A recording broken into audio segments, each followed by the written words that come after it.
Here with us is Madina, who has recently got band 8 in IELTS. How are you, Madina? I'm very excited.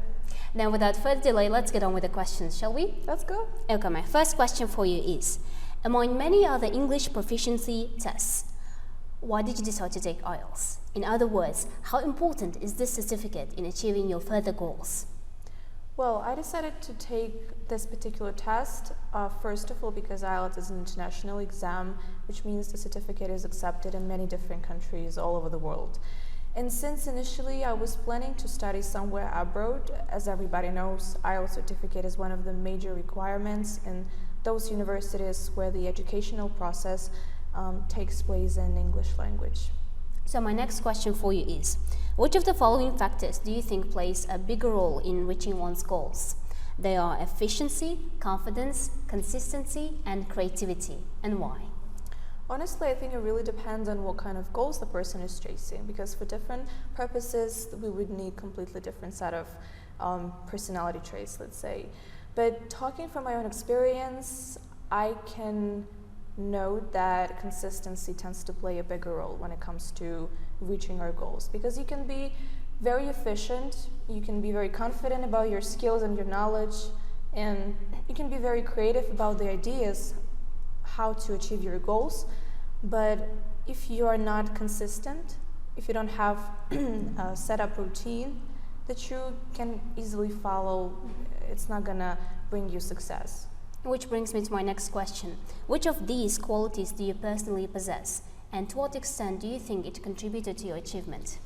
I think that consistency, because during my preparation for the IELTS, I would spend equal amount of time every single day performing tasks that really help me to boost my score in IELTS. So consistency is that aspect that really helped me to achieve 8 in IELTS. Brilliant. My next question for you is, what aspect or aspects of the language did you most enjoy practicing, and why? I would say listening, because it's pretty simple. You don't have to devote any extra time to listening. You can listen to a podcast, watch a TV show or TV program, or a movie while you're eating, while you're doing your chores, driving. So it's pretty simple, and you can spend time both with benefit and pleasure. Yeah, lovely. Next question is, what was your weakest aspect, and what did you do to improve that? I would say that the weakest thing was reading. I would have the most problems with reading. The thing is that I tend to struggle with concentration, so anytime I have to focus on a text, like reading and answering the questions at the same time, I tend to lose concentration very easily, and this used to be a big problem for me.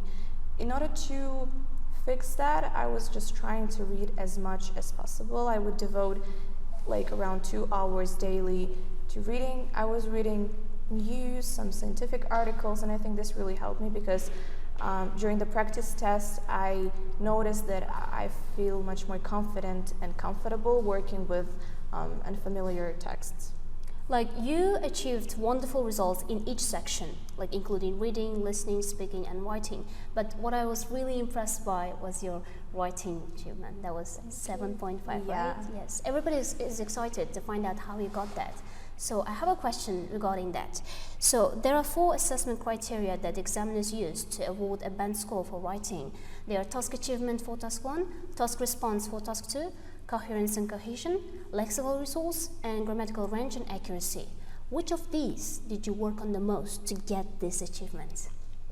Well, since I had the most problems with coherence and cohesion, I would say that this is the aspect of IELTS writing that I tried to focus on the most. I remember my very first essays, and they were absolutely meaningless. Instead of writing a normal essay with ideas developed and the arguments and examples provided, I would just list everything that comes to my mind without developing it. So I would write, like every day I would spend around 10 minutes on writing a paragraph on a random topic. I would just choose a topic from the internet and spend this time on writing everything that comes to my mind. This really helped me to boost my speed and just write all the ideas that I have without judging whether this idea is good or bad. So how many times would you do that, like a day? Every day, just like once. You would practice that? Yeah. And that helped a lot? Yeah, definitely. And you think this is the main reason why you got 7.5? I think it's one of the most important ones, yeah. Okay, lovely. So my next question for you is, what should IELTS candidates avoid doing during the exam? Things like mistakes that they should avoid. Well, in reading, the worst thing that you can do is leave the transferring all the answers to the answer sheet to the last minute, because most probably you'll not be able to do that.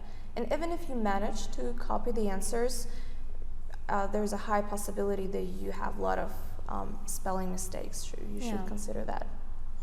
In IELTS writing and speaking, I'd say it's better not to use words and grammatical structures that you're not sure about. For example, if you don't know how to use it correctly, if you're not sure about the spelling, the pronunciation, it's better not to use it. So are there any words that you tend to misspell?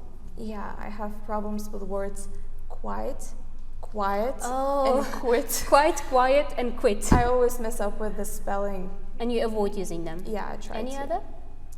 Consequence. Consequence? Yeah. So, like, what is the problem with that word? I always hesitate whether it's E or A in the middle. Okay, so like everybody has these set of words that they struggle to spell correctly.